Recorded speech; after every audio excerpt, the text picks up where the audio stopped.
ఆంధ్రప్రదేశ్ ముఖ్యమంత్రి నారా చంద్రబాబు నాయుడు కుటుంబం తిరుమల శ్రీవారిని దర్శించుకుంది. మనవడు నారా దేవాంశు పుట్టినరోజు పురస్కరించుకుని సతీమణి నారా భువనేశ్వరి, కుమారుడు నారా లోకేష్, కోడలు నారా బ్రాహ్మణితో కలిసి శ్రీవారి సేవలో పాల్గొన్నారు.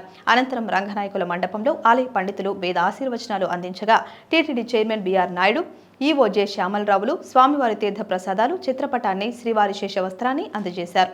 తిరుమల శ్రీవారిని దర్శించుకున్న అనంతరం చంద్రబాబు కుటుంబం తరిగొండ వెంగమాంబ సత్రంలో నారా దేవాంశు పుట్టినరోజును పురస్కరించుకుని అన్నదానం నిర్వహించారు.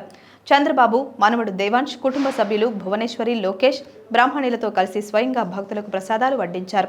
నారా దేవాంశు పుట్టినరోజు సందర్భంగా ముఖ్యమంత్రి చంద్రబాబు కుటుంబం టీటీడీ ఎస్వి అన్నప్రసాదం ట్రస్టుకు 44 లక్షల రూపాయలు విరాళంగా అందజేసింది. అంటే మార్చి 21న తిరుమలలో అన్నప్రసాదం మొత్తానికి అయ్యే వ్యయాన్ని అందజేశారు. నారా దేవాంశు మొదట పుట్టినరోజు నుంచి చంద్రబాబు కుటుంబం 44 లక్షల రూపాయలు అన్నదాన ప్రసాదం కోసం విరాళంగా అందజేస్తున్న సంగతి తెలిసిందే.